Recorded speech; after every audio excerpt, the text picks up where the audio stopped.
Okay, welcome to the Opperman Report. I'm your host, Private Investigator Ed Opperman. Every Friday night, 5 p.m. Pacific Standard Time, you can find us here on freedomslips.com and simulcast on cjmarsradio.com. Let's see. Okay, what's going on? Tonight we're going to have Timothy Charles Holmseth.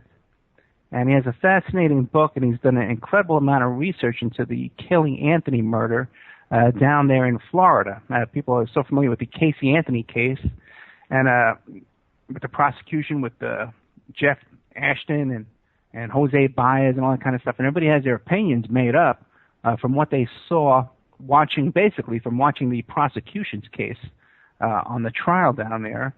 Because most people who were watching the trial didn't even pay attention to the defense. And if you've been following me in my career for a long, long time, when that case was on, I was doing a lot of radio appearances and stuff like that, saying that I didn't think that Caylee Anthony was going to be convicted because there was no cause of death, there was no manner of death. And that's a requirement, you know, but the people weren't listening to me and ignoring me as usual. And what do you call it? But I turned out I was right. I got that one right. One thing I got right in my life. So we're going to be bringing on our guest in a minute. Fascinating guy, Timothy Charles Holmseth, the author of Regarding Caylee Anthony, The Shocking Truth Explained. Last week, you can catch our show we had on last week, Cynthia McKinney and Cisco Street Love. Cisco Love Street. Wrote a fascinating book about the Atlanta child murders. And the show went on for Cynthia McKinney, the former congresswoman and presidential candidate. She stayed on with us. She was only supposed to stay on an hour, but she gave us 3.5 hours, this woman, a saint. And I love her so much. That was probably one of my favorite shows because we got out a lot of really good information on a lot of different topics with really good, credible, respectable guests. So it really made me feel good. So if you want to get a chance, go back to the what do you call it? The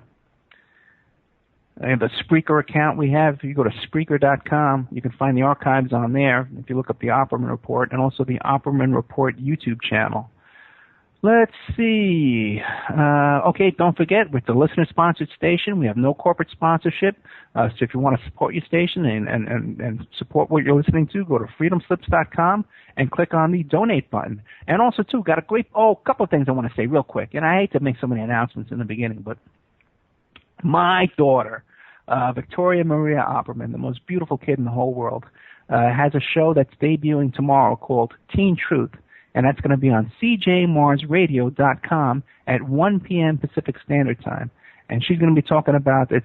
She did such a great job. This is her debut show. And she did such an incredible job talking about abusive relationships. And there's a book, I forget what it's called, but there's an online book and stuff like that all these kids are reading these days about this girl in an abusive relationship. And she had on some commentators about that book. And it's really interesting. I had to sit there and listen to the whole thing because I was producing, and I really enjoyed it. So I think you'll enjoy it, too. So if you have any teens, tell them to tune in tomorrow, cjmarsradio.com at 1 p.m. Pacific Standard Time. You want to catch my old shows, go to YouTube, the Opperman Report YouTube channel. You can find the Cynthia McKinney show and all the other shows we did.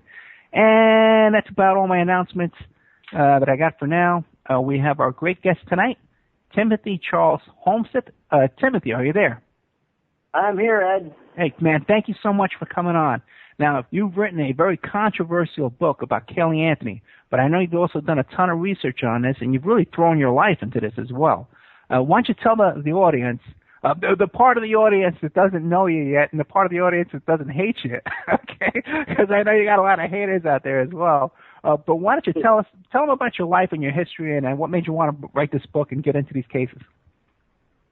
Sure. Well, I started out, my background is in journalism. I started out my journalism career, just as a newspaper reporter working at some weeklies. I live in Minnesota here, and that's how I started out. I moved around from some weeklies, went to some dailies. And then in 2008, 2009, I was doing some freelance work, writing for some magazines. And in 2009, I was contacted out of the state of Florida by a man named Reverend Richard Grund regarding the little girl that disappeared from Satsuma, Florida, named HaLeigh Cummings. And then subsequent to that, I was contacted by a private investigator / bounty hunter named William Stobbs, that goes by the name of Cobra. And he was involved with the HaLeigh Cummings case and the Caylee Anthony case. And from there on, here I am. It's been a long 5 years. It's been crazy. It never stopped. In 2011, I released my first book on that case called In Re HaLeigh Cummings, The Shocking Truth Revealed. In that book, I talked a lot about what I was told about what happened to HaLeigh Cummings, the little girl that they never have found. I was told that HaLeigh's alive. In 2010, stepping back a little bit, I did probably 100 hours worth of interviews in 2009 regarding the HaLeigh Cummings case. And then in 2010, the Minneapolis FBI contacted me and wanted to interview me due to those interviews that I conducted, because I had actually interviewed the people that they were looking at. Right. Yeah. So, and then in 2011, I released wait, let me interrupt you there, because weren't you like raided by the FBI and they took all your computers and stuff? No, that came later, and that wasn't the FBI. That was the East Grand Forks Police Department. Well, let's get into that later on when it comes into the story. I don't want to interrupt you. Go ahead. Sure. So, yeah, I released my book in 2011 regarding HaLeigh, and then a few years passed, and here we are in 2014. And like you mentioned, I was raided.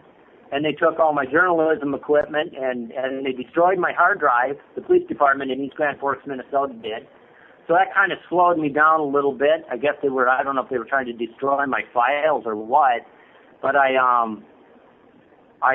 got back up to speed, and I have now released my ebook, In Re Caylee Anthony, The Shocking Truth Explained. That's what I'm going to be discussing today on your show. And so here we are. Yeah, give us some background first, because you said these two cases are related. So why don't you tell us, because I'm not even that familiar with the HaLeigh Cummings case. I'm familiar with the name, but give us all the details. What's the story about little HaLeigh Cummings in Florida? Okay. Well, you see, in order to understand, HaLeigh Cummings is a little girl that was reported missing from Satsuma, Florida on February 10, 2009. And in order to understand the facts and circumstances of what happened to Caylee Anthony, you need to understand the facts and circumstances of what happened to HaLeigh Cummings. And therein lies the truth. Because to understand the death of Caylee Anthony, you must understand that between June of 2008, which is when Caylee Anthony was last seen alive, and February of 2009, two little girls in Florida mysteriously disappeared, only 80 miles apart from each other. And that was Caylee Anthony and then HaLeigh Cummings. Now, there's a distinct link between those two cases. And that distinct link is a man named Reverend Richard Grund. Now, who is Reverend Richard Grund? I'll explain. Reverend Richard Grund is the father of Jesse Grund. Jesse Grund is he was the former fiance of Caylee Anthony. Oh, right. That's why I heard that name. Okay, go, yeah. Yeah, and in fact, he wasn't just, he was very close. In fact, he actually believed that he was Kaylee's father. Right. He only found out somewhere along the way that he wasn't. He believed that he was the little girl's father, and Reverend Grund believed that he was Kaylee's grandfather until they found out that he wasn't. And those two families, the Grund family and the Anthony family, were actually very close. And so when that was the relationship there. Okay, So now that makes sense. Yeah, now that's clear to me. Okay. Okay, so little Caylee Anthony is last seen alive on June 16th, 2008. I believe she was last seen alive at an assisted living center. I think it's that famous video where she's seen. It's kind of sad. She's seen with visiting her great grandpa. I think to where she's singing "You Are My Sunshine." Right. And she's never seen alive again after that. Yet all those adults around her, but nobody reports her missing. She's gone for like a month, and all these adults in her life, but nobody reports her missing. And then, of course, there's that famous phone call from her grandma where she says, "I haven't seen my granddaughter in a month, and my daughter's car smells like there's been a dead body in it." Right. Okay. Well, that's June of 2008. Now, in September, on September 5th of 2008. Let me interrupt you for 1 second. Now, was Casey living with Grund at the time during that period of time when Caylee went missing? No, not that I know of. She had a new boyfriend then, right? Yeah, I think she had. I think she had just moved out of her parents' house at the time that Caylee disappeared. She had, I think, just prior to that, had moved out of her parents' house and moved in with like some new boyfriend. Okay. And then from there on out, she was doing all of her partying and stuff, and nobody knows where her daughter went, what became of her little daughter. All right. Well, then on September 5th, 2008, Reverend Richard Grund was interviewed by I think it was homicide detectives. Now, he told the homicide detectives, and by the way, you can listen to all his interviews on YouTube because they're on YouTube with the detectives. Okay. He told the detectives that there was an effort underway to frame his son Jesse. He said, and he gave specifics. He said that on one occasion, that he said Casey had come over to the apartment where Jesse was at, came in and essentially tried to lure Jesse into the shower with him because this is what he was telling the detective, that he believed that Casey was trying to get some pubic hair and probably some other stuff, but trying to have sexual relations with Jesse in the shower so she could get this DNA stuff from him, which Grund was then saying that he believed that Casey was going to go plant this on Caylee's dead body to implicate him in the crime. All right. Okay, so that's one thing he told the detectives. He also told the detectives that Casey had tried to lure, in some way using gaff hands or something, tried to lure his son Jesse on another occasion to touching the trunk of that car where they believed that Caylee's body had been. So he had these theories that he was giving the police about how they were trying to frame his son. Okay, now I'll jump ahead just for a moment. Because was that before or after the arrest of Casey? Before. Before Casey was even arrested, this guy's coming up with a story. Okay. Yep, that's September of 2008. And Casey's not arrested till October. Okay.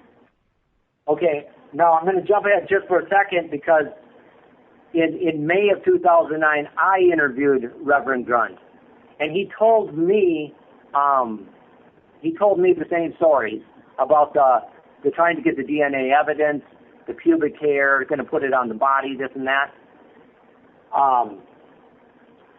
He told me the same thing, except he also told me, well, I'm trying to think if I should go into the, yeah, I will. What he also, I'm going to tell you what he didn't tell the investigators. Okay. What Reverend Grund does for a living, he's a minister. But if you look on, you can find this on the website. What he runs a paranormal service, and it's called the Supernatural Response Team. And your listeners out there, Ed, they can Google this, the Supernatural Response Team, Reverend Richard Grund. You'll see what he does. He runs a paranormal service. And what his paranormal service does is he goes around and he essentially, he says he battles with, evil spirits from other realms. And that's what he says he does. I mean, this is serious stuff. We're talking about evil stuff. He told me, during my interviews with him, he told me that he went to the Anthony home and, he explained to me how he leaned over to his wife and he said, hold on now, hold on, let's see if they know if I'm here. And he was referring to the demon presence in the house. And then he said that the demons did know he was there. And then he said that stuff flew off the shelf by itself. He said that this house was completely demonically possessed. Okay. Now remember, he runs the Supernatural Response Team. Now he also told me, he said, Tim, the Caylee Anthony that everybody sees on TV? He said, Tim, that's not Caylee Anthony. He said the Caylee Anthony that everybody sees on TV is possessed by a demon that used to be worshipped on the earth as a god. And, oh. Whoa, so he's telling you all this stuff, but he never told this to the cops. You got it, brother. You got it. He never told that to the homicide investigators. And he runs a paranormal service that goes around, doing these types of things, getting these spirits out of houses and this and that. And in October of 2009, the National Enquirer ran a story that said that the Orange County Prosecutor's Office file contained files that showed that the Anthony family had been conducting a private investigation because they believed that Caylee Anthony may have died in a ritual sacrifice performed by Reverend Grund. And Jeff Ashton knew about the whole thing. Did you ever hear about that in the national news? Did Nancy Grace ever talk about that? Yeah, I never heard about that at all. But you're saying that the Casey's father and mother were funding that investigation. Absolutely. You got it. Wow. And the prosecutor knew about it.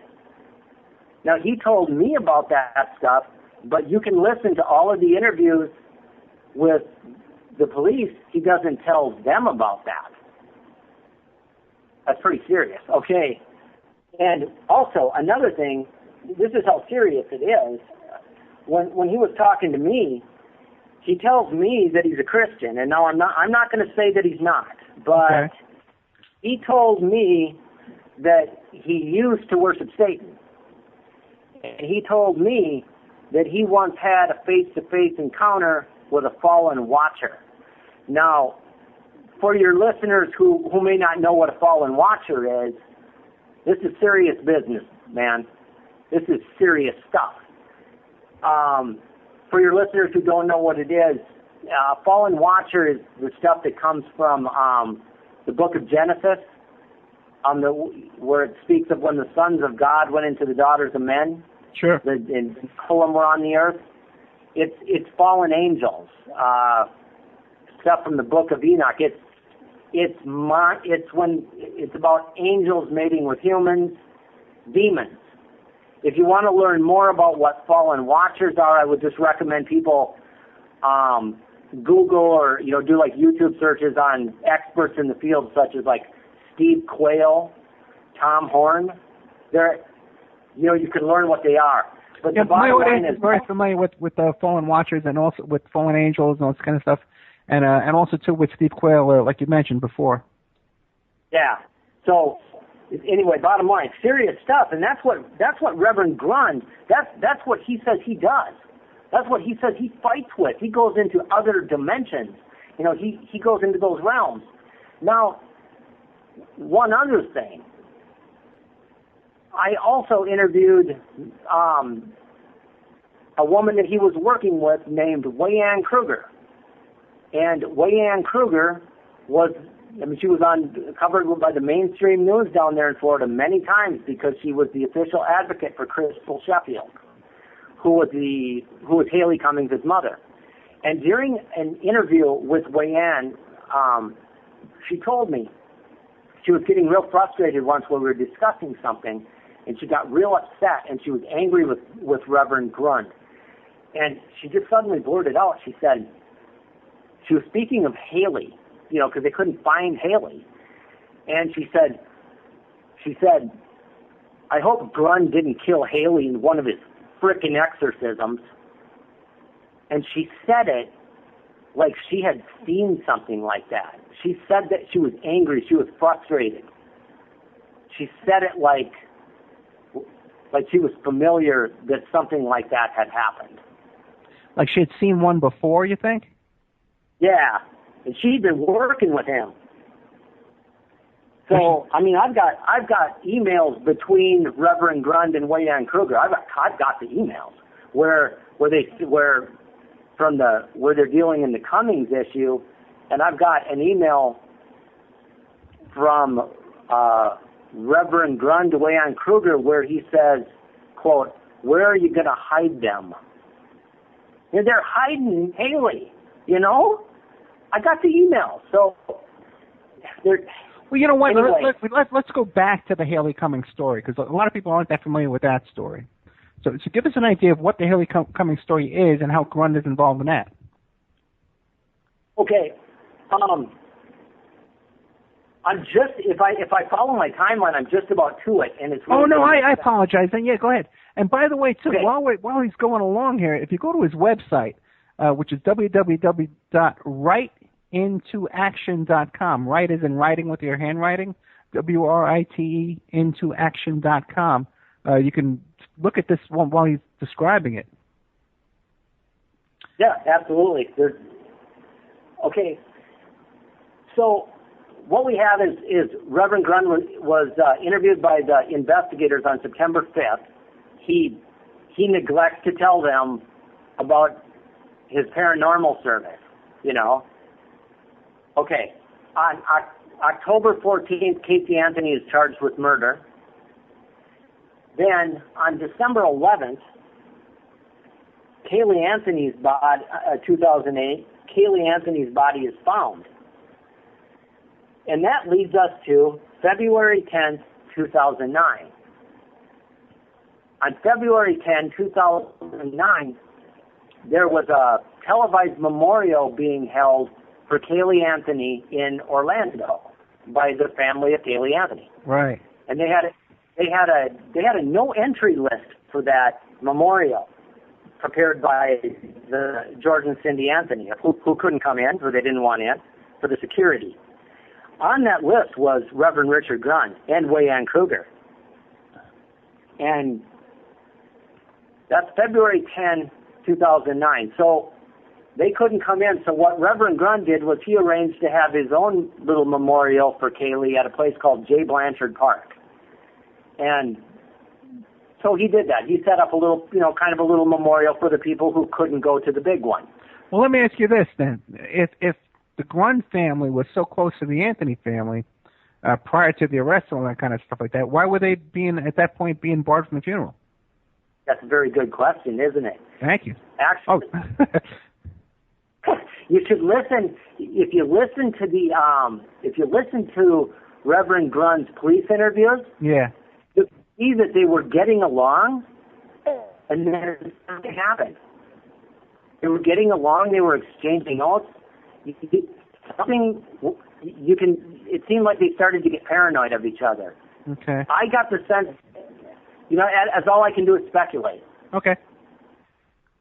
But on February 10th, Grund is no longer, like we said, he's no longer welcome with the Anthony family. In fact, he claims they're trying to frame him and his son, essentially. He says they've raided his computer and stole a bunch of photographs from him. That's another thing he told me.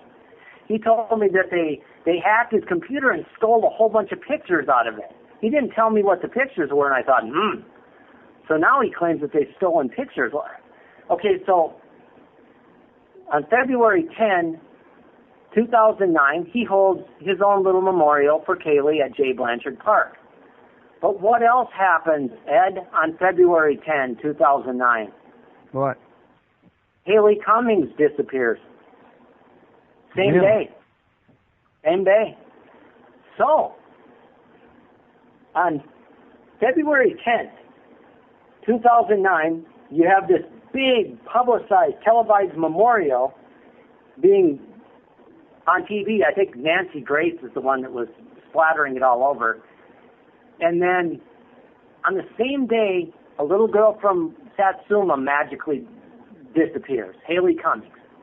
Now, as memorialized in my book, In Re HaLeigh Cummings, The Shocking Truths Revealed, on page 108, a bounty hunter named William Stobbs, who goes by the name Cobra, he claims that he met Reverend Grund for the first time at that memorial at that park. Okay. Okay, so he goes, this bounty hunter, Cobra the bounty hunter, for the first time ever, meets Reverend Grund. He goes to this thing, who knows why, he just goes to J. Blanchard Park. He meets Richard Grund. They talk a little bit, and Richard Grund decides that he wants to have Cobra be his PI because he needs a PI to help him investigate and help him with the conspiracy against his son, because they're trying to plant DNA evidence on Caylee to frame his son. Okay, so then stop for a second. The theory is that Cobra just happens to wander by this park or went there to attend the memorial. What was that theory? Cobra told me that he was driving along, and yeah, what you just said. Yeah, he said, I was driving along, and I heard that they were having this thing going on at this park. He said he heard it on the radio. So I decided to drop by there, and I met this man, Richard Grund. That's what he told me, yeah. And I got to talking to him, and we got to talking. He said he needed a PI because they were trying to frame his son, Jesse. Yep, that's what he told me. And he was a licensed private investigator in the state of Florida. So, but here's the thing, Ed. Well, I mean, was he retained on retainer, or was he just doing it for publicity, or just goodness of his heart? Well, pro bono. Okay. Well, pro bono. I'll show you what he did. I'm going to show you. I'm going to show you what he did. Man, let's do it. Okay, but Grund secures this bounty hunter, mercenary type guy to be his PI because there's a conspiracy to get all this DNA evidence that they're going to try to plant to implicate / frame his son Jesse for murdering Caylee Anthony. This is what they're saying. But Ed, they've already found Caylee's body, and Caylee's body is in the custody of the coroner's office for 2 months. Wow. Okay, I didn't put that together in the timeline. Okay. Yeah, see, they'd already found Caylee's body on December 11th. So isn't it interesting, by the way, that Caylee's body was found? I mean, if you look in September, Grund is telling the homicide detectives that there's this big conspiracy to frame his son, yet he didn't go get a private detective the whole time. But then they find Caylee's body, and then 2 months later, HaLeigh Cummings magically disappears, and then on the same day, he gets this Cobra the bounty hunter guy. They strike up this relationship, and then what's the next thing that happens? Well, apparently, Cobra's first order of business, and this is where it gets good, man. Cobra Stobbs' first order of business is to go to Satsuma, where the little girl is missing from, and he goes there, and he tells the press, and this is mainstream media, he tells Jessica Clark with First Coast News in Florida that he is sent there by Reverend Richard Grund. I mean, he's telling this right to the press. Okay. He said, I've been sent here by Reverend Richard Grund. A pastor sent me here. And what's he doing? What's he doing while he's there? The whole time he was there, talking to Jessica Clark. It's all he was doing was trying to set up a guy named Daniel Snodgrass. Daniel Snodgrass was a child molester, an accused child molester, who was free on bond while awaiting trial for capital sexual battery on a child under 12. So, yeah, he's a bad guy, you know, or he looked like he's a pretty bad guy. Also, a perfect patsy. You see what I'm saying? Wait, or perhaps maybe Cobra thought, hey, this guy looks like he's good for the crime. Let me look into it. Is that possible? No. Okay. No, and I'll tell you why. Because Cobra sent me a pile of documents trying to tell me that, first of all, he sent me a pile of documents about Snodgrass that he had gotten, and he told me that he had found a shed in the woods that was wall-to-wall blood, and he thought that Daniel Snodgrass had butchered HaLeigh Cummings in this shed. And then he also told me that the police had gone to the shed and they tested it and they said it was deer blood. Yet he continued to push this. And Snodgrass had an ankle bracelet on because he was out on, he had to have an ankle bracelet on. Sure, the court-monitored kind of ankle bracelet. Snodgrass had been cleared by Valentine's bail bonds was out of, I think it was Jacksonville. I interviewed David Valentine. He told me Snodgrass was nowhere near where HaLeigh Cummings disappeared from because the GPS showed it. Okay. Snodgrass was cleared by the sheriff's office, and he'd been cleared by the FBI. Yet Cobra continued to try to push this story. What they were doing was they were trying to develop this story to put it out into the news to try to make it look like what they were doing was they were creating the boogeyman that took HaLeigh Cummings. But what was Grun's interested in HaLeigh Cummings? That's where you got to go all the way back and ask yourself that. Why is Richard Grund, who is on the prosecution witness list in an active murder case, what in the world is he doing sending Cobra Stobbs to Satsuma, Florida, and trying to frame Daniel Snodgrass? And now, the next thing that Cobra Stobbs did was, because he's a bail bondsman, what he did was he went over to Daniel Snodgrass's house and he revoked Daniel Snodgrass's bond. But he brought with him a tabloid journalist to film the whole thing. Okay. And what he did was he revoked his bond and he brought Art Harris with him and he filmed the whole thing. And they put it on the web, and what they were doing is they were creating a story for the web because they were trying to make the public believe that they had arrested the man that had murdered HaLeigh Cummings. Now, and by the way, Cobra got arrested for that. He got arrested and charged with felony false imprisonment. The time came when the sheriff's office had it with him. They knew what he was doing. What I'm telling you he was doing, the Putnam County Sheriff's Office knew what he was doing too, and they finally had it with him, and they arrested and charged him. Did he get convicted though? No, he fought it, and they finally dropped the felony, and he got convicted of it was a battery charge because he threw the guy down on the ground while he had handcuffs on, slammed his head against the ground. He was filming the whole thing. All right. They put it on the web. It's still on the web. You can see it. The whole thing was to create this fake impression that he had caught the guy that had killed this little girl who wasn't dead in the first place. And that was on March 20th. 2 days later, on March 22nd, Cobra staged a search at a place called San Mateo in a rural location. They planted a bunch of items of evidence, and then they fake found them. And why do I say that? And how can I say that with confidence? Well, I know that they did it, and I interviewed the director of law enforcement at the Putnam County Sheriff's Office at the time, Major Gary Bowling. He told me that they knew that they did it.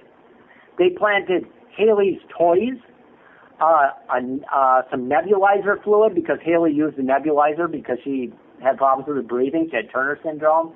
They planted some keys, a suitcase, a glove with red stains on it, a mail sock, a map. What they did was they tried to plant evidence that would make it look like HaLeigh was dead. How did they get a hold of HaLeigh's toys? From her family. Oh, so HaLeigh's family was cooperative with this kind of thing going on? Yes. HaLeigh's family at the search was Cobra, but then so was Johnny Sheffield, HaLeigh's grandpa, couple of a step grandma, and then a regular grandma. Yeah. See, HaLeigh wasn't kidnapped. HaLeigh just went on like a parenting time visit, and they just didn't return her. HaLeigh wasn't kidnapped. The whole thing was, people were just it was just blown up and trumped up to look like a kidnapping. It wasn't a kidnapping. It was a child that just wasn't returned. Well, give me the circumstances. What is the circumstances? Well, you know what? This might be a good time to take a break, and I'll read some commercials. And then when we come back, what I want to ask you is, what are the circumstances about the HaLeigh Cummings disappearance? Because you're saying it was a parental kind of a custody visitation kind of abduction kind of thing. So when we come back from this break, I'm going to read some commercials. Maybe we can get Timothy Charles Holmseth, to describe to us a little bit more about the original HaLeigh Cummings details. So we have with us tonight, we have Timothy Charles Holmseth. He's the author of Caylee Anthony, The Shocking Truth Explained, and also another book, pretty much the same thing in regards to HaLeigh Cummings, about that story as well. He has an incredible blog called writeintoaction.com. And you can find a link to his blog, to his website, and a link to his books on my blog, The Opperman Report. And I just want to remind everybody that tonight's show is sponsored by Pacific West Bamboo. You can reach them at 503-839-8126. The email address is demroots@oppermail.com. You can find them on their Facebook page. Pacific West Bamboo, #1 source for timber construction and craft-grade bamboo poles, plants, and products. They specialize in eco-friendly reclaimed wood products for the home and garden. They're located in Portland, Oregon. They've been servicing the Northwest for over 10 years. They can be reached at 503-839-8126. Their Facebook page is Pacific West Bamboo, and they can and do ship nationwide. I just want to point out, too, that Amanda, the owner of Pacific West Bamboo, is a huge supporter of our show, and she's always in there for a pinch. She really needs your prayers. Amanda fell down last night, and maybe it might have broken a bone or two. We're not sure yet because she's too chicken to go to the ER. So we really ask for everybody to pray for her. And to lift her up in prayer for a quick healing, okay? Because we really need Amanda. She's a saint to this show and to our producers and stuff like that, and to anybody in need, really. Also, too, I want to. Our other host is InfinityHomePlans.com. Check out Infinity Home Plans and Design Services, your resource for 3D and 2D architectural services. They offer a multitude of products, including stock home plans, 2D digital drawing sets, and 3D models and renderings. In fact, Mike Gray from InfinityHomePlans.com is a big follower of the Caylee Anthony death. Murder trial, and he's going to be calling in the after show and putting in his 2 cents. I want to plug my daughter's show, Victoria, the Teen Truth Show, coming on CJMarsRadio.com at 1 p.m. Pacific Time tomorrow afternoon, Saturday afternoon. Check it out. She has a really good guest coming up. You can also help and support the Opperman Report with a PayPal donation at oppermanreport@gmail.com, or by buying my book, or if you visit my website, emailrevealer.com, if you need any kind of PI services. And, you guys know my personal situation. If you're rooting for me out there, I'm in the middle of some litigation with the custody situation, and I could really, really use your support. If you want to sponsor the show, if you want to help us out with a donation or something like that, it could really be used right now because we're getting to the end of this, and I really need your help. So we'll bring back our guest, Timothy Charles Holmseth. Am I pronouncing your name correctly, Timothy? Yeah, I think you are. That's pretty good. Okay, good. Well, the Timothy part I got, but how about the Holmseth? Is that good? Sometimes you're doing a pretty good job. Thank you, my friend. I know it's tough, right? I got a tough name too, Opperman. Opperman or Oppenheimer.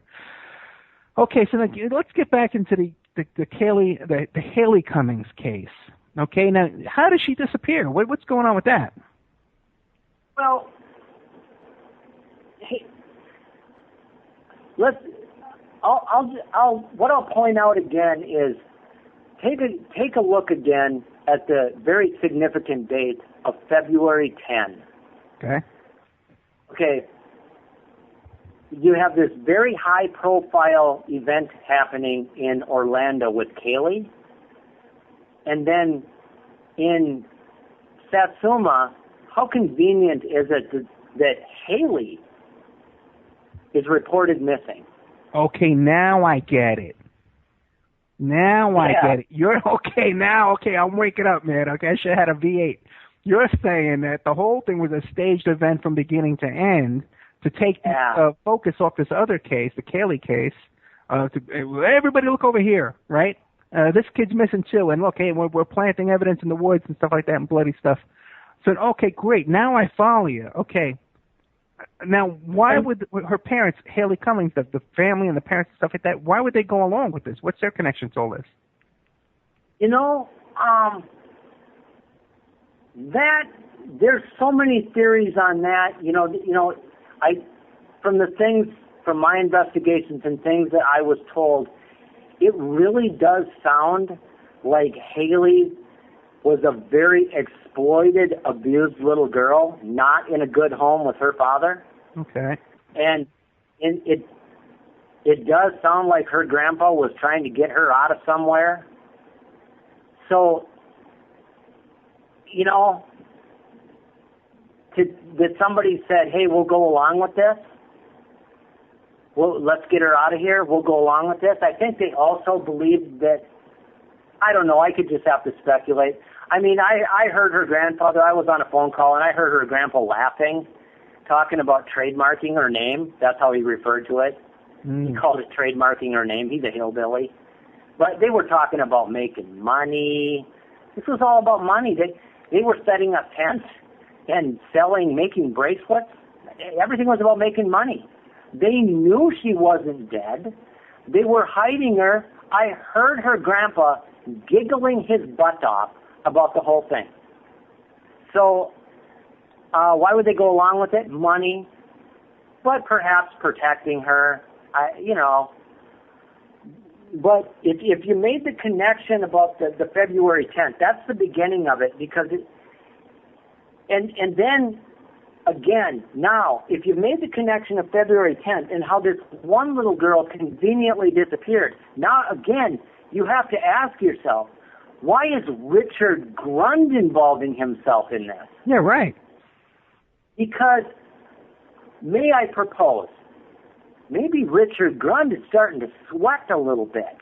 Now they have a body, Caylee's body. They're starting to look at the DNA on this body. Because look at what they have done in Satsuma with HaLeigh Cummings. The little girl disappeared. They plant all this evidence and try to make it look like she's dead. They create this monster. They create a boogeyman out of Daniel Snodgrass. Well, I could go on forever with what they did to that guy. Okay, they put his name everywhere. Oh, Daniel Snodgrass. I mean, they had him butchering and cutting kids up. I could go on and on. You can read my letter to the FBI about that. Now, how were they able to get this stuff out into the press? Was it Cobra who had the connections to the press? Well, Cobra was trying to get the press to do it, but Jessica Clark was far more savvy than that at First Coast News. I mean, they weren't biting on it, but he was trying to do it. Okay. And Cobra was also. They were also trying to do it to the Jacksonville Times-Union. And Cobra also did an interview with Dana Treen at the Jacksonville Times-Union, and he was the same song and dance. He was trying to get this stuff out about Daniel Snodgrass. And what they were doing is, see, the question I would propose is, why is Richard Grund sending an agent, Cobra, to Satsuma to create a boogeyman, to create a dead child, or a fake dead child, and then create a boogeyman that killed the dead child? I got you. Yeah, that seems to be something to look into. Yeah. Yeah, he needs to answer those questions to homicide investigators, not to Timothy Holmseth. He needs to sit down and explain to police why he was doing that. Because Cobra told every reporter he talked to that he was sent there by Reverend Richard Grund. And in my book, my first book, I go into detail about Reverend Grund's involvement. It's very strange. He's on the prosecution list in the Caylee Anthony case, and he's involving himself with a second missing child. Well, let's get into that. Now, why was he on the prosecution list? What did he have to contribute to the prosecution? Well, he was just because he was so close. I think he was actually on both witness lists for the defense and he was for both. I think he was on both lists. Neither one of them called him. I think that's the way that went. But there's something else. If your listeners go to my website, Right Into Action, up on the top there, on the links on the top, there's a link that says HaLeigh Cummings. Okay. If they click on that link, then they'll see another link called The Secret House. And if they click on that, they're going to see a little, little story I wrote, and they're going to see a lease, a photocopy of an actual lease of a house that was rented in San Mateo, Florida. That's where the secret search was done, or the fake search was done. The deal is this: Cobra and his little gang rented a house in the area where that little girl disappeared. And wait, before or after she disappeared? Well, here's the deal. On April 30th, 2009, Cobra suddenly, they were under deep investigation by the police. Cobra quick went and changed he took his name, or he took the leaseholder's name off the lease, and he switched it to the name of a man named Donald Knopp, who's a clean-cut guy. He switched it. And he switched all the utilities into Donald Knopp's name. And and the lease expired, and it changed the lease to go through May to November of 2009. If that lease, and I believe that lease was originally a 12-month lease, because during interviews that I did with I did interviews with all the people involved, and they would talk about the little house, the little red house they called it. They did many interviews where people were coming in and out of the little red house, and they were fighting at the little red house, and there was this and that going on at the little red house.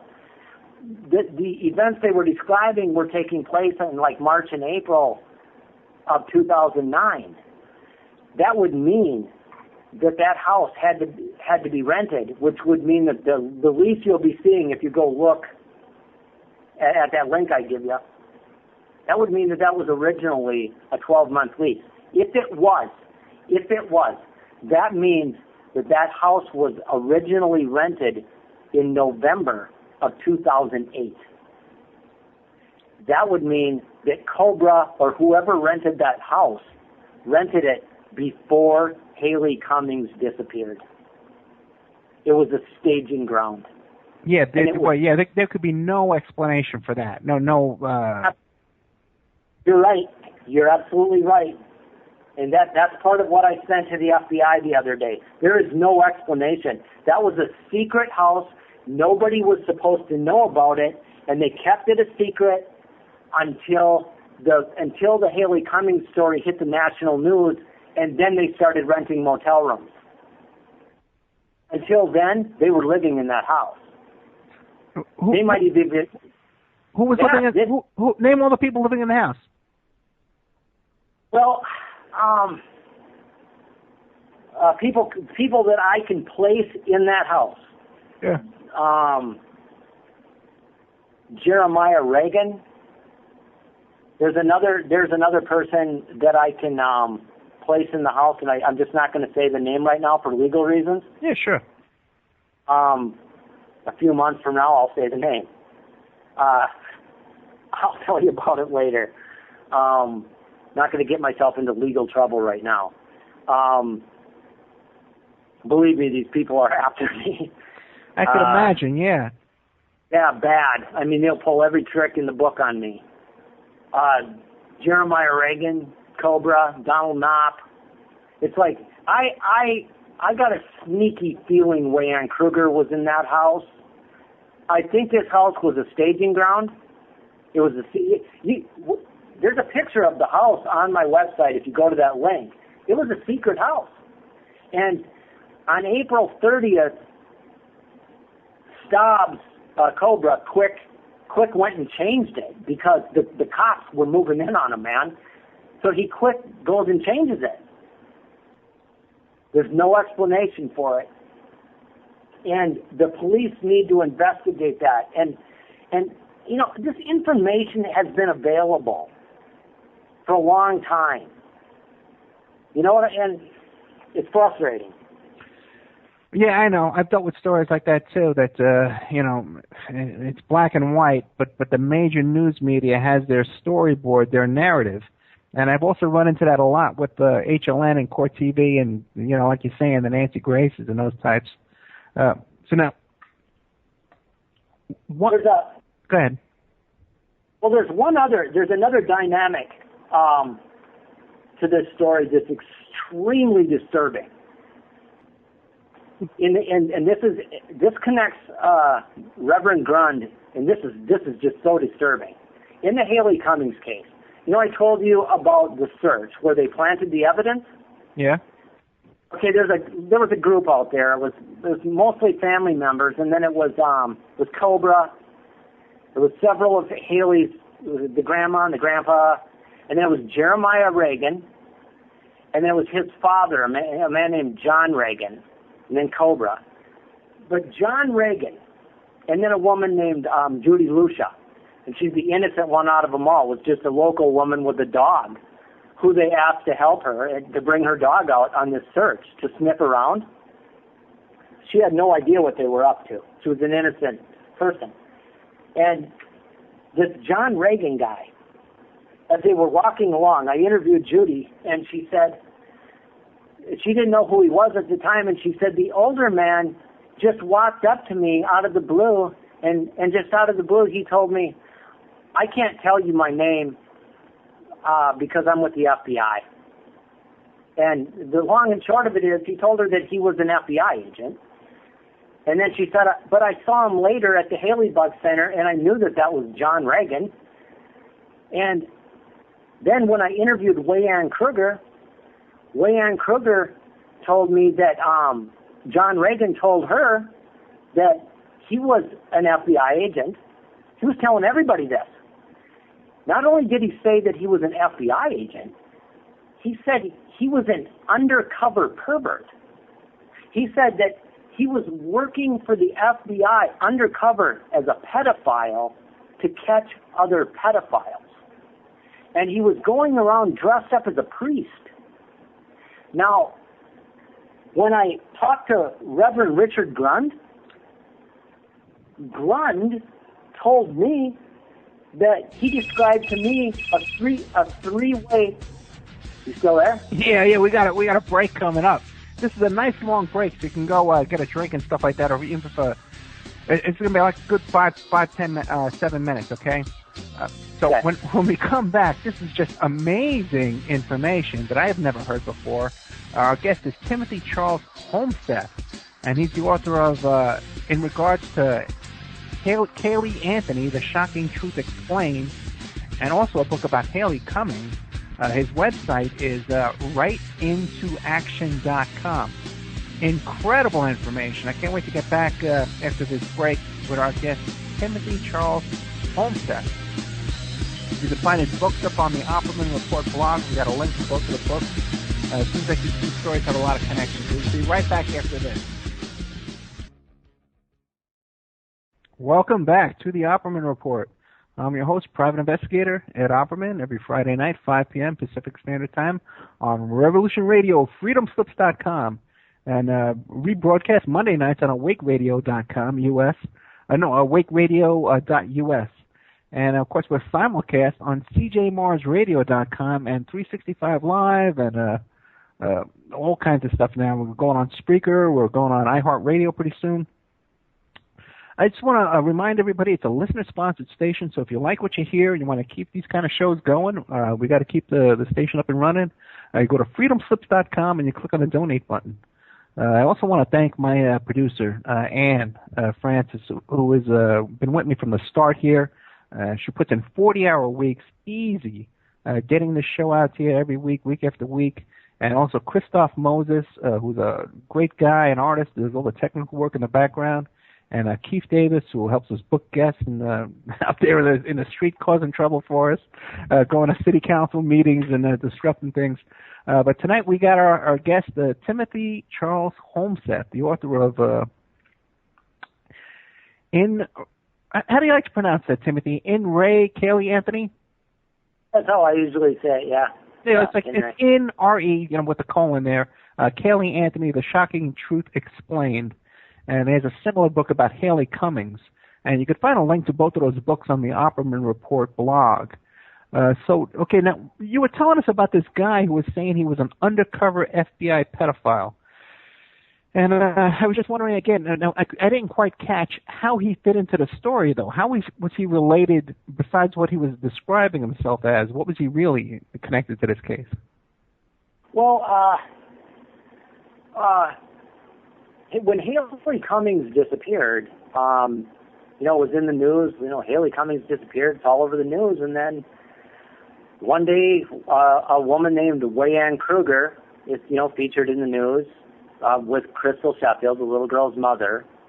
And so Wayann Kruger was the big front person for Crystal Sheffield. And then, and Wayann was the one that I did a lot of interviews with, and she told me about this man, John Reagan, and who was a friend of the family or something, but he was running around in the background somehow during that time. He was there. He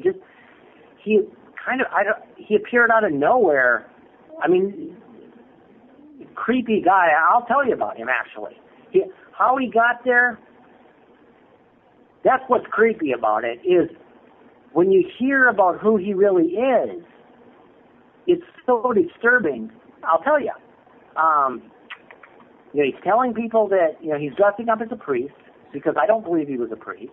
Okay. And he told Wayann Kruger that he was he's working undercover for the FBI. She said at one point she wanted to go tell the sheriff's office that what she knew about HaLeigh, which was that HaLeigh was actually alive, and that he wouldn't let her, that these two Reagan guys wouldn't let her out of the car, and that. Let me stop you there. How did she know that HaLeigh was alive, though? She's in on the whole thing. Okay, go ahead. I know she was in on the whole thing, but I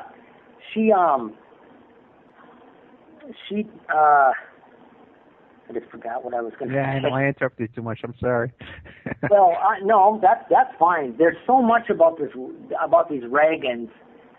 What she told me was that this John Reagan told her that he was with the FBI, and that the FBI actually already had HaLeigh, but that they just wanted to keep it quiet for now. I mean, this stuff is off the charts that this stuff was actually taking place, you know? Well, then let me ask you this then. Now, I'm sure the local cops down there investigating the HaLeigh Cummings case, they're not idiots, you know. They must have stumbled on the same kind of information. They've noticed this guy in a pre-stop walking around. They probably heard the same stuff you did. Now, why aren't they blowing the cover off of this thing? Well, John this undercover pervert, John Reagan, he claimed, this is part of the story, Reagan claimed that the whole sheriff's office was operating a child sex ring. Literally. I mean, it's like half the story. Not in this book, but according to Kruger, she was listing off that public officials down there, like there was this whole apparatus that were trafficking kids. And she told me about a house, not the secret house, but this other house. What'd she call it? It was a house where they would move the kids through. And in later interviews, she told me, in later interviews that I did with her, and I sent this entire, this might have been a 20 or 30-minute interview. I sent the whole thing to the FBI Human Trafficking Unit. She told me flat out that John Reagan, that she had done interviews with like 5 or 6 mothers on the East Coast, and she told me that John Reagan was a serial child rapist, and that he had raped several little small boys on the East Coast. And by the way, when my first book came out in 2011, John Reagan allegedly died shortly before my book came out. They did a big fakey looking website thing. I believe he faked his death right before my book came out. He supposedly now the undercover pervert's dead right when my book came out. But well, you know, just to put it in context, you know, there's a lot of crazy stuff that goes down there in Florida. You know, with how many kids were missing down there with the CPS? There's no record of their whereabouts. Do you have any first-hand information on that? Not right offhand. I don't have. It was a huge story. I don't have any of the numbers. I can say, as far as Florida, I can say that I'm presently working on a case. I mean, this one will blow your mind, Ed. The case of Alec Thomas Hash. If you go to my website, I've done many stories on it. It's an active investigation I'm doing. This will just blow your mind that this is even happening in our country. Right now, there's a judge in Florida named Karen Gievers, and they're trying. There's a doctor in Florida who has lawsuits against the state, and what they're doing is they're trying to take the man's child into state custody because he's a witness against the state. And it's far too complicated for me to get into right now. But I would encourage listeners to go read about the case of Alec Thomas Hash. Right now, the father is actively, really pounding it on this one. There's several congressmen have written letters to the Department of Justice to have this judge investigated. You know, I can't even put words to how crazy it is. She has a warrant out for a man who hasn't done anything because she's trying to get this man taken into custody so they can tamper. It's like trafficking. Yeah, I can't even. You're not blowing my mind, man. I hear this kind of stuff. I hear this kind of stuff go on all the time, especially in family courts. And it's just amazing what goes on. We'll definitely have it back on. Yeah. Family court. Yeah, I'm not surprised at all. And if you ever meet some of these family court judges, you can meet them, at certain political functions and stuff.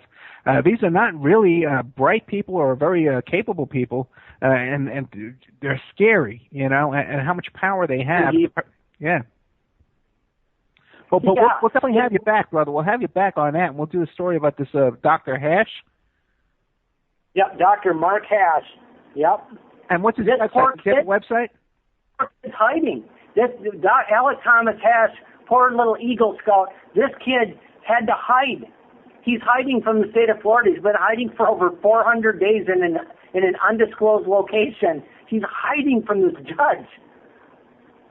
And it's crazy. His son is an Eagle Scout? Yeah.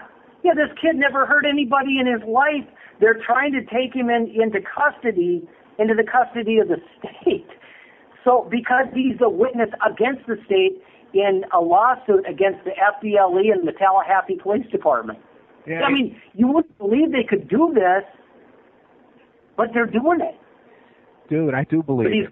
He's got a powerful lawyer, Stephen Andrews. I mean, he's got a powerful lawyer on his side now, and it's changing. There's big stuff happening. He's got congressmen on his side now. Okay, that's good. Yeah.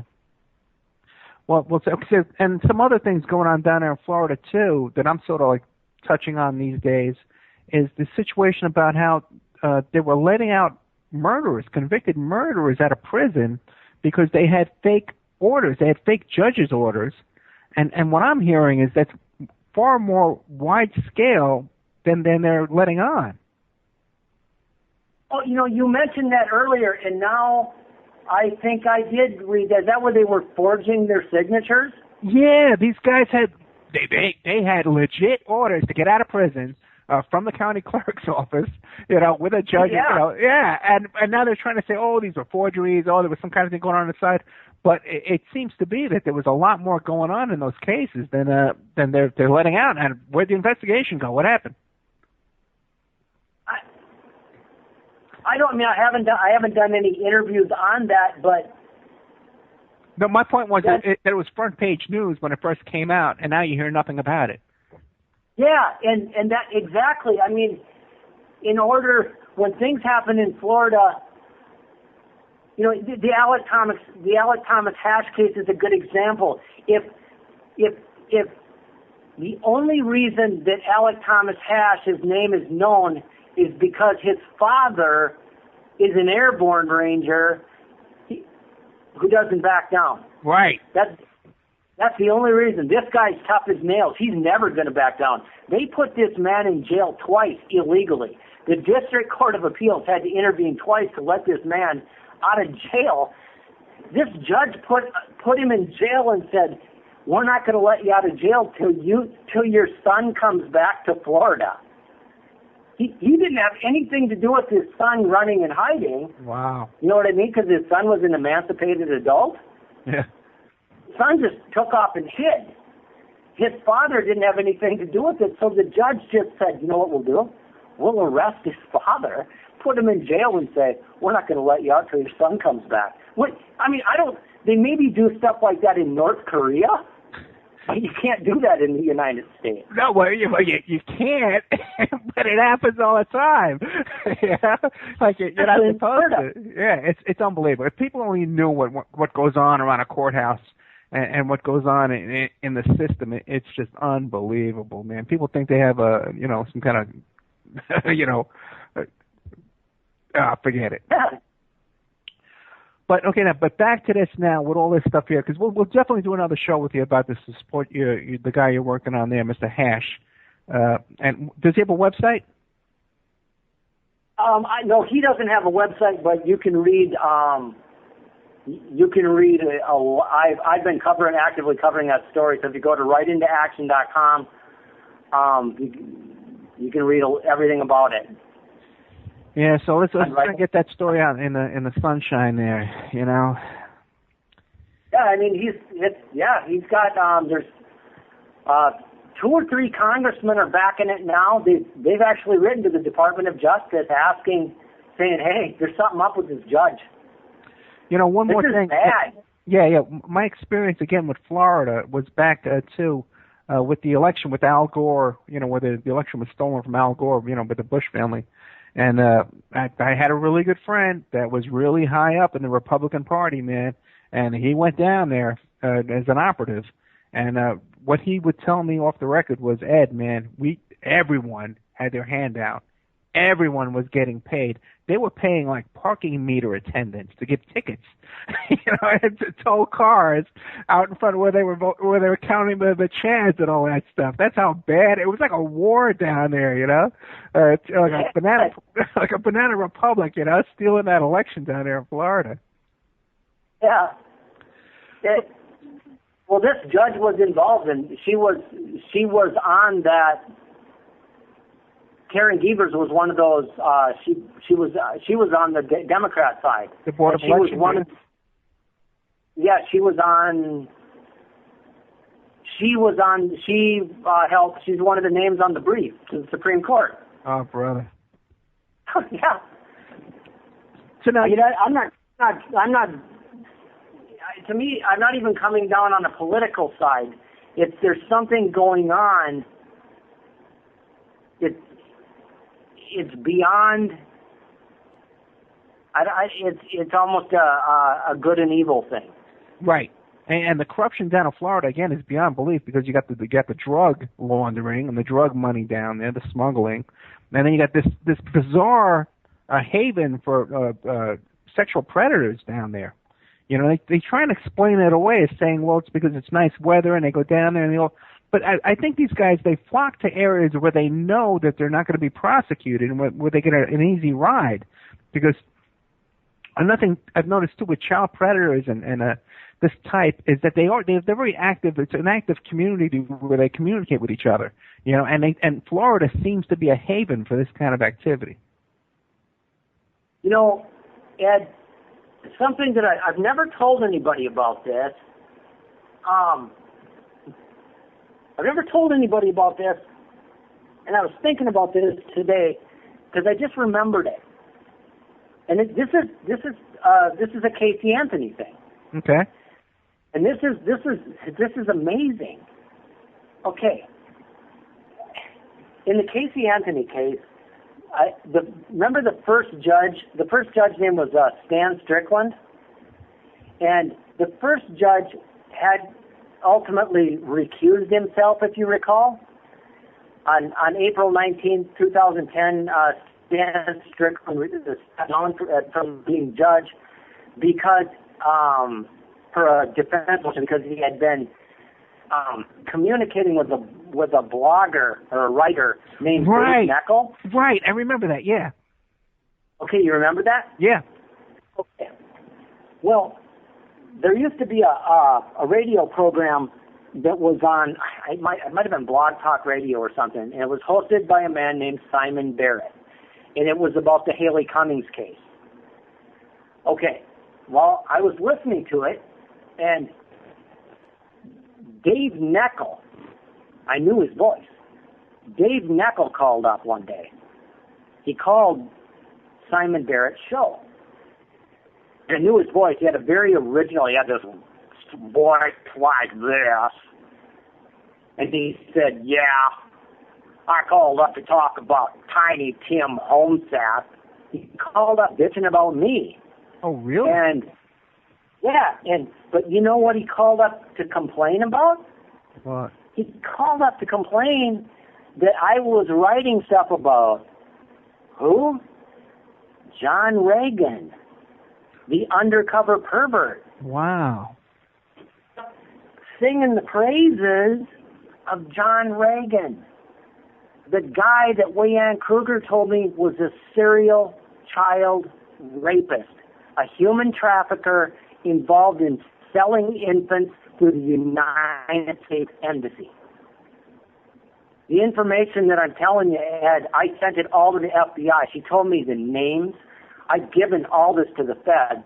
She told me the apparatus, how it worked. They sold the infants. They sold these babies. She told me everything, the pricing to the United States Embassy, and John Reagan was involved in it. And this creepy Neckel guy calls up on a radio station to complain about me. And when I saw that headline that Judge Stan Strickland stepped down because he'd been communicating behind the scenes with Dave Neckel, do you see what I'm saying? What the hell's going on in the Florida judicial system particularly right there in the Caylee Anthony case. What's going on? Yes, that's incredibly bizarre. But now explain that again. Who was Neckel again? How did he fit in? Dave Neckel. He was a blogger, but he's a creepy guy. Okay. And he's the one that called in defending Regan. Yeah, he's defending this guy who's running around impersonating a priest. Right. He's impersonating not only and another thing is this Reverend Grund.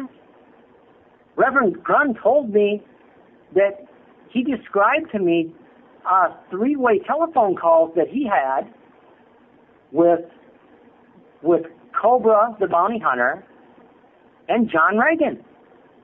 So on the telephone together, you have Reverend Richard Grund, Cobra the bounty hunter, and John Reagan, the undercover pervert. Okay. Does that make sense? No, it doesn't make sense. There's definitely something more going on here. One thing that kind of struck me, now, Caylee Anthony, this kid kind of struck me in her pictures, you know, that has that look, you know, as a kid that's kind of at risk. Now, there was a video I saw of a family member singing to Caylee Anthony. But, you know, like that old song, "Girl, you'll be a woman soon." Do you remember that? I might have. Was it the older brother Lee singing to her? I think it was the older brother Lee, yeah. And it just seemed very odd the way he was singing to this child. Now, there were also all sorts of allegations of perhaps there wasn't even the brother DNA tested to see if he was Caylee's father as well. Yeah, and that's another dynamic to this that I should point out about my interviews with Reverend Grund. Okay. Because Grund told me that, my understanding is that the FBI or law enforcement testified at the trial that the DNA said that Lee was not Caylee's father. Right. But Grund told me, he categorically told me, he goes, oh, I know that's what they said, but if you read the language very closely, he said if you read the language very closely, the way they said it, he said they just wrote it a certain way so it looked that way. He said they wrote it that way because they don't want the public to know that Casey was an incest victim. Because if the public knows that Casey was an incest victim, that will make her sympathetic. And if she's sympathetic, the jury will find her not guilty. That's what Grund told me. Right. And Grund insisted to me that Caylee was Lee's daughter, and hence the name Caylee. Right. He insisted to me that the little girl was Lee's daughter. Now, there's something else that's very important about that. Grund is making some very strange observations about these little girls. Grund told Leanne Kruger that HaLeigh Cummings was not completely human because HaLeigh Cummings has Turner syndrome, and according to Leanne Kruger, Richard Grund told her that HaLeigh's not completely human because all of her reproductive organs don't work. Now, why would he say that? Who would say that a little girl, just because she has Turner syndrome and her reproductive organs don't work, why would you say that she's not completely human? And remember, this guy works in the supernatural. And then Leanne also says, I hope he didn't kill HaLeigh in one of his frickin' exorcisms. But he makes his living as a minister? That's what he says. Well, he has like students. He has like online students that give him money. And he seems to be obsessed with the concept that Caylee is the byproduct of incest. And that that just worries me when I think about it, because they say, you know, with what Leanne said, it makes me think, does he think that this little girl, so what does he think of an incest victim then? Is she completely human, or does an exorcism need to be done? You see? It worries me because, you know, they found duct tape. Why was there duct tape over that little girl's mouth? I'm not saying that I know what happened to her, but if there was duct tape over her mouth, why? Was she screaming? What were they doing to that little girl? You know? Yeah, I got you. I think I see where you're going. Now, what was the relationship between Lee Anthony and Grund, Reverend Grund, the two fathers? Lee Anthony and Reverend Grund? Yeah. From what I was able to pick up just from listening to Grund's interviews with the detectives, yeah, it sounded like he had a good relationship with Lee. It sounded like he liked Lee. But he would, yeah, I mean, he would say things to the detectives like he felt like Lee was playing games and trying to play like double agent between his parents, and there's this strange stuff going on between these two families after the little girl disappeared. Yeah, there's so many strange things about Lee. Like, here's a guy who testified against his own daughter, you know, and he's a guy who's, you know, was a cop who's around this kind of stuff. Like, when you're in the business, you know, putting people in prison, stuff like that, you kind of, you know, you look at it differently than the average person, you know, and to put your own kid in prison, to want your own kid to go into the death penalty, then he became... Then he became a Lee, the brother, or the father? George? Okay, the father, George. Oh, George. Oh, yeah. Okay, I'm sorry. Yeah, I'm sorry. I didn't get a chance to really do as much research on this as I would have liked to. But yeah, George Anthony is the one I met. Yeah, George. What was his relation with Reverend Grund? Well, that's if you ever listen to the to Richard Grund's interviews with the officers, that's the most interesting part. Is right away in like the first and second interviews, it sounds like they got along, and he describes George Anthony asking him, this is after Caylee disappeared, George asked Richard Grund to come over, and they're going to have like this secret meeting. And he says, well, it was going to be a secret meeting because he didn't want, you know, because of the press coverage and all that. I guess that could be true, but, and then it sounds like it's just strange, like they were going to have this secret meeting and they're comparing notes and stuff. All right. And then Cindy, the grandma, gets involved and doesn't want him talking or something. I mean, it seemed, the impression I got was that there was a good relationship between these families, and it appears that it kind of rapidly began to deteriorate amidst paranoia on both sides. Which leads me back to when he was in their house saying that there was demons in the house and stuff was flying off the shelves and Casey's possessed by a demon. Who was in the house with him when that was happening? And was he invited over to do that? Were they all? You know what I mean? Was this a family thing? Yeah, right. Because it does seem like everybody's involved in a cover-up. You know, and then when you look at the way George, you're right. I meant George originally. I've been talking about George all along. It's his relationship with the prosecutor, that he went to the prosecutor's retirement party. Oh, really? Yeah. Or maybe it was it's bizarre, man. And he was the lead witness against his own daughter in a death penalty trial. George Anthony was the first witness. For the prosecution? Yeah. And then he was they caught up with him, like TMZ caught up with him leaving this retirement party.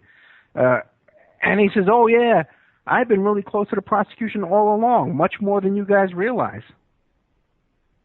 Yeah, in a prosecution where they seek the death penalty in a case where they can't even tell the jury the cause of death. Right. I mean, it was a joke from the beginning. They can't even tell the jury how the child died, and they're asking for the death penalty against one person? Wait, and then they come up with that bizarre evidence where they're going to take fumes from the trunk and put it in a can, and they have like fume experts, smell odor experts from trunks. Hey, I don't understand how people think that this was a slam dunk and Caylee Anthony was the most obvious guilty party ever, other than if you take into account, that she did lie to the cops for all that time, which is, and she made up all that stuff. So obviously she was lying. There was a cover story going on, but it seems like they were all involved in a cover-up, and that they were all involved in talking in code in the prison tapes and stuff like that, in the jailhouse recordings. No. That was obvious. They were talking in code.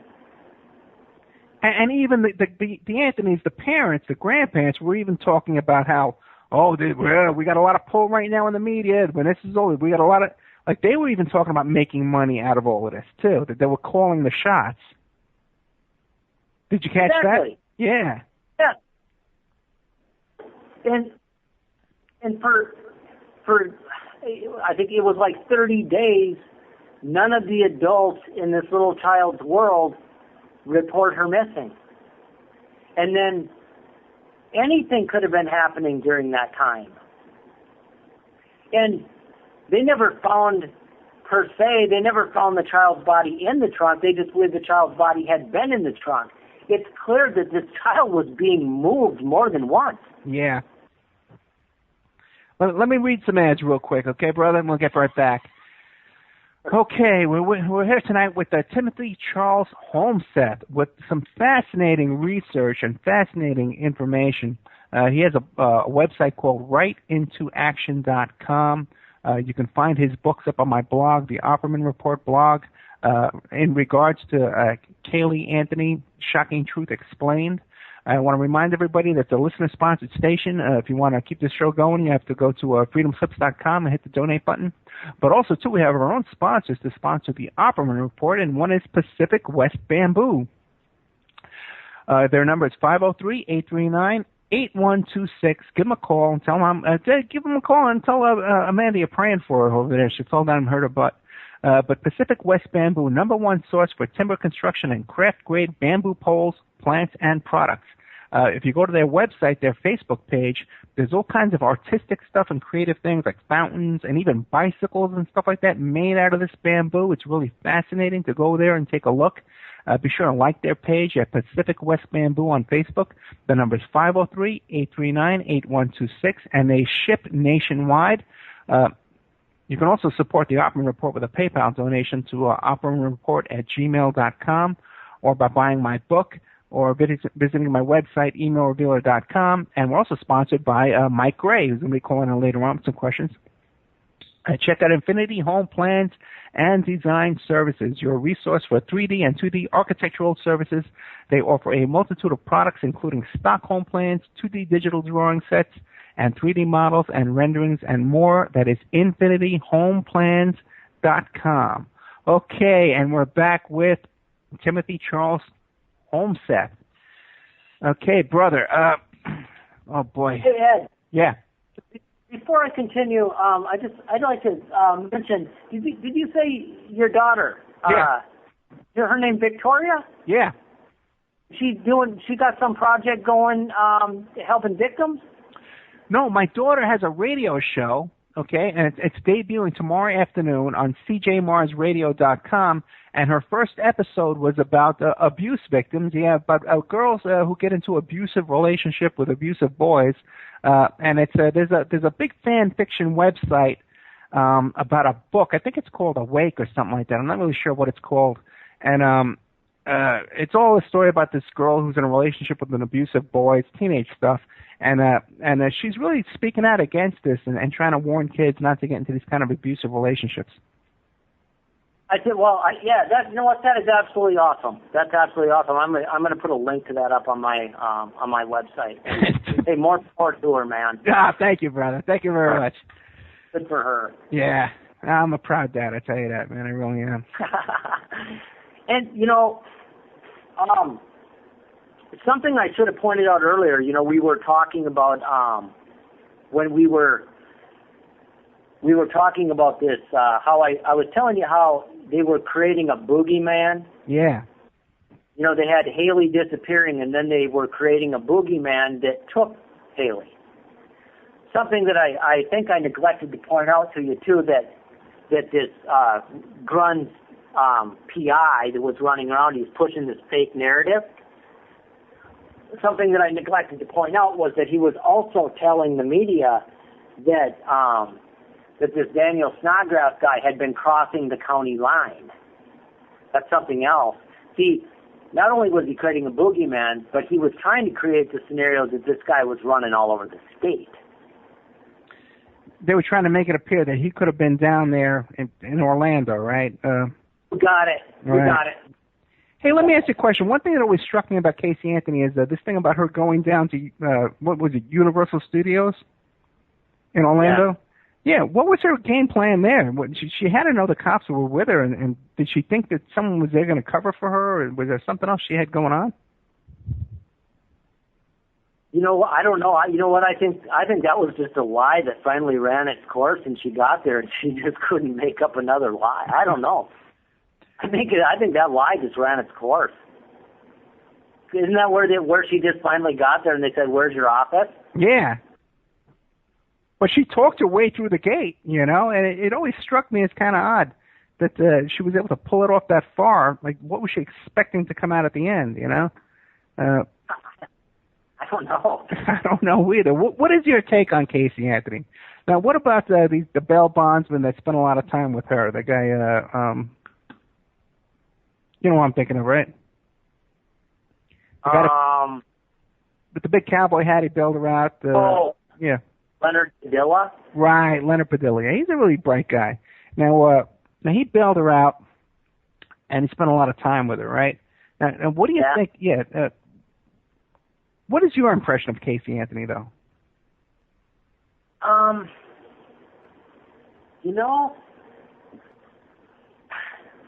don't know. To me, she's an enigma.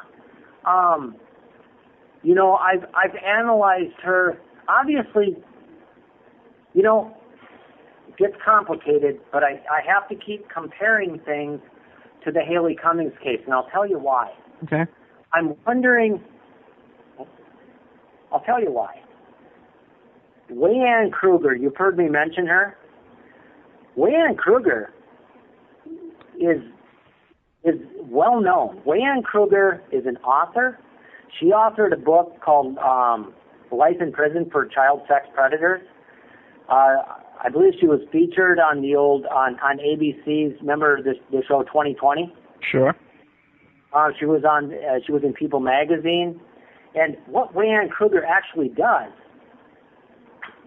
and this is just another layer of the onion, Ed, what Leanne Kruger actually does is she orchestrates what they call rescue missions for sex abuse victims. She works in the trafficking underground, and she orchestrates rescue missions where they get a child out of a situation where a child's being sexually abused. Yeah. It's a child out. And now all I can do is speculate at this point. But it makes me wonder. First of all, remember, Leanne Kruger and Richard Grund were both on that do not enter list for that Caylee Anthony memorial. Right. And by the way, I'm going to do something else. Remember the J. Blanchard Park? Remember when I said Richard Grund and Cobra met on February 10th? Yeah. Guess who else was there? Leanne Kruger. They were all there. I got all that in recorded interviews, dude. They were all there at that location on February 10th, the same day HaLeigh Cummings disappeared. So, okay, but this Kruger woman, though, she was excluded from the big funeral, though. For what reason, though? What was her connection to the Caylee Anthony family before that? I don't know. I mean, wow. That's the question, isn't it? why would George and Cindy Anthony write Way-Ann Kruger? Oh, see, I didn't catch that before. I can understand why they would put Grund on that list. But why this woman Kruger? Yeah, exactly. And what does Kruger do? She does rescue missions. Now, we've discussed how the incest in that house. And we know that Casey moved out of the house. A couple of days before all this happened, she didn't want to live there. She didn't want her daughter to live there. So it makes me wonder, and at this point, this is just speculation, but sometimes it makes me wonder, was she trying to get that little girl out of that house? Were they going to stage a fake kidnapping? Was she trying to get her daughter away from her parents forever? Because if she was, it might have been the plan to make it look like the. So when she heard, like if she originally heard, oh, your daughter's dead, she might have thought, yeah, you're supposed to think that. You know what I mean? Oh, wait a second. Yeah, I never even considered that. Yeah. And then unfortunately later she finds out, oh my God, she actually was, like, because part of those rescue missions is they fake the child's death. Or they don't fake the death as much as they fake a stranger abduction. And therefore that child's gone from their abuser forever. Right. And so that's just one thing that crosses my mind, because she makes up this fake babysitter, Zenaida Gonzalez. And she seemed to be following a script. Yeah, do you have any information? Yeah, do you have any information about where she got that name from for real, or how she came up with that name? No, I don't have any unique information from interviews or anything about Zenaida Gonzalez. Okay. But it almost sounds like, I sometimes wonder if Casey was simply following a script that she had been told to follow. And, watching her lie, the way that she lied, sometimes it made me, she's lying to the police, where's your daughter? Where's your daughter? And she's just so calm about everything. Maybe she didn't think her daughter was dead. Maybe she thought, she's gone and you're never going to find her.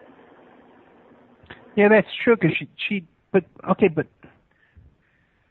she was hiding the child to keep them away from other family members, right? But it also seems like the other family members were also in on the whole plan, Yeah, that's why I say that's just it's just an offshoot of speculation. It's really hard.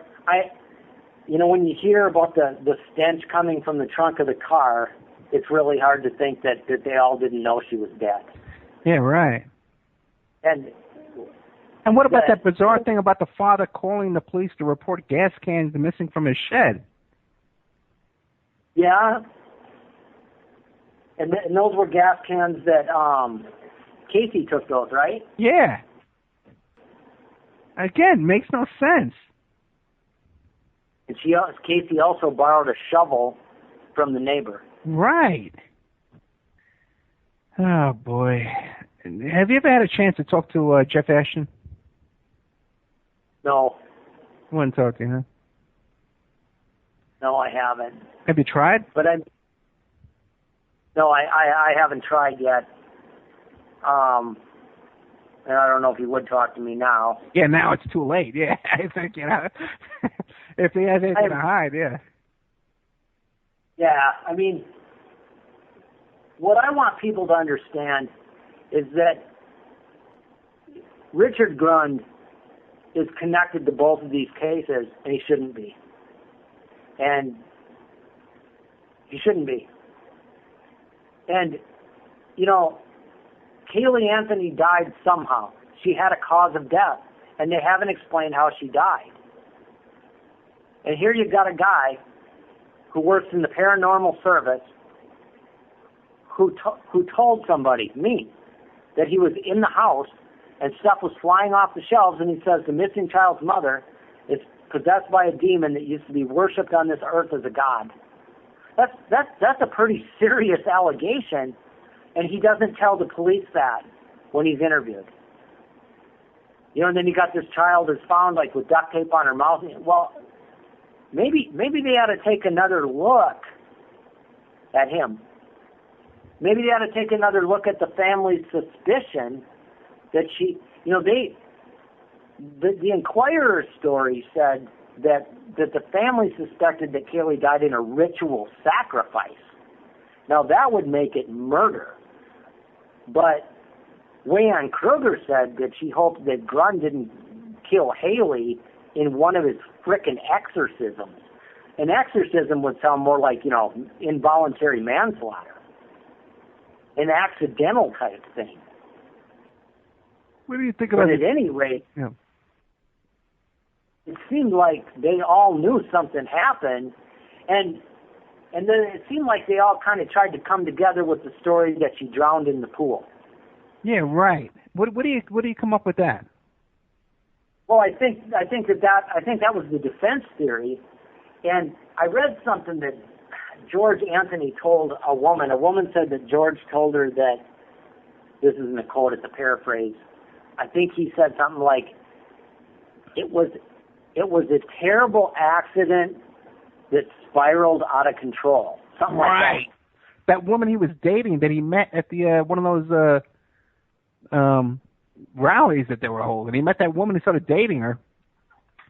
That George Anthony man is a character from beginning to end. Yeah, a terrible accident that spiraled out of control. Doesn't that make more sense than anything else? So they all get together and they say, let's just say she drowned in the pool. But you know what? If a little child drowns in a pool, you don't cover that up. Right. Just call 911. But what happens if a little bizarre exorcism, right? What happens if a little girl dies in the middle of an exorcism? Right. Then how do you explain that? I mean, I'll tell you, Richard Grund needs to explain why he went and got a private investigator and sent him up to this make-believe kidnapping in Satsuma and tried to frame this guy, setting all these fake scenarios and planting evidence. And he says he's and he's talking to the undercover pervert on the telephone. Wait, who said that? Grund said he was talking to undercover perverts on the telephone? Well, yeah, John Reagan. Reagan, he told me that Richard Grund told me that he had conference calls, and where on the phone he was talking to Cobra and John Reagan. Wow. And I'm like, he's talking to this guy who's impersonating, and in fact, Ed, Richard Grund specifically told me that John Reagan bragged to him, Grund. John Reagan bragged to Grund that he impersonated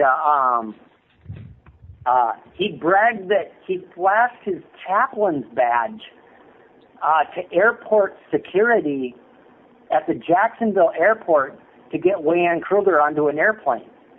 So Grund knew that Reagan did this kind of stuff. In fact, Grund told me he knew that was illegal. He goes, I think Grund told me that's a federal offense. He did that in an airport. These people knew each other, Ed. Wait a second. You're saying that Cobra had a fake badge that he flashed in the airport?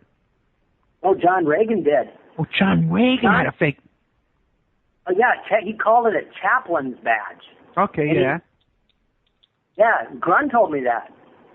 Grund said, yeah, John Reagan told me that he flashed his chaplain badge at the security in the Jacksonville airport to get Wayan Kruger onto an airplane because she was sick. And he said he could get in trouble for that because that's federal offense. Yeah, that would be huge, yeah. Okay, guys, we're going to be, if Timothy Holmseth can stay with us, we're going to do an after show and we'll take your calls at 702-605-4894. We'll be dropping the Revolution Radio server, and they have other programming going on there, but we'll still be live on the air on cjmarsradio.com for as long as Timothy wants to hang out, and as long as we have callers who want to call in and participate. You can also Skype me at ed.opperman on Skype, and to get in on the conversations. If you have any questions for Timothy Holmseth, author of the book Caylee Anthony, The Shocking Truth Explained. But if you just look up Timothy Charles Holmseth on Amazon, you'll find his 2 books on HaLeigh Cummings and Caylee Anthony. You can also find his books on my website, the Opperman Report. So we're about to lose one of our stations in a couple of minutes, Timothy. Do you have anything you want to leave as a closing statement to the first portion of our broadcast? I just would like to encourage the listeners to visit my website and definitely if they get a chance, take a strong look at the stories on Alec Thomas Hash. It's a very important story. Alec Thomas Hash has been hiding from the state of Florida for over 400 days. It's a travesty. It's got to stop. Somebody has to stop this out-of-control judge, Karen Gievers. Support these congressmen in Florida who are trying to stop, who have asked the Department of Justice to intervene on this. Beyond that, if you take a look at my books, that would be good. Yeah. Buy the books, man. Support the guests, guys. And also, too, if you call in during the after show, I'm going to get into. I'd like to ask him some questions about why the cops raided his place and took all his equipment and stuff like that, and what his relationship is with the cops. Hey, do you know a friend of mine up there? You're up in Wisconsin, right? Minnesota. Minnesota. That's what I meant. Minnesota. Mayor Jim Rothstein. Jim Rothstein. What city? Okay, well, I don't know what city. It's a really tiny little town, but the thing is, he's a former NYPD detective who investigated the Son of Sam investigation, stuff like that, and a lot of child advocate kind of stuff he's always doing. He might be a good hookup for you over there in Minnesota to stay out of trouble, Maybe cut back on the raids, Yeah. I've heard the name. Oh, yeah, well, he's the cop that he arrested Frank Sturgis. Oh, really? Yeah, in New York City, there was a whole big thing where Frank Sturgis was on his way to assassinate Marita Lorenz, who was the girlfriend of Fidel Castro, and it was Detective Jim Rothstein who made that arrest. Really colorful career with a lot of big cases of organized crime stuff in New York City. Oh, there we go. Okay, guys, we'll be back next week with the Opperman Report. Our guest next week is Adam Go-Rightly, famous guy, a bunch of great stuff he has going on. We had tonight, don't forget to check out our guest's book. You can find him on my blog, the Opperman Report. And Timothy Charles Holmseth, in regards to Caylee Anthony, The Shocking Truth Explained. You can find those links to both of his books about HaLeigh Cummings and Caylee Anthony on the Opperman Report blog. Timothy, thank you so much for joining us tonight. Hang out. We're going to do the after show. If you want to call in, guys, the number is 702-605-4894. And CJMorrisRadio.com also has a chat room. So go there and find the chat room. You can chat with us. Goodbye, Revolution Radio. Have a good night.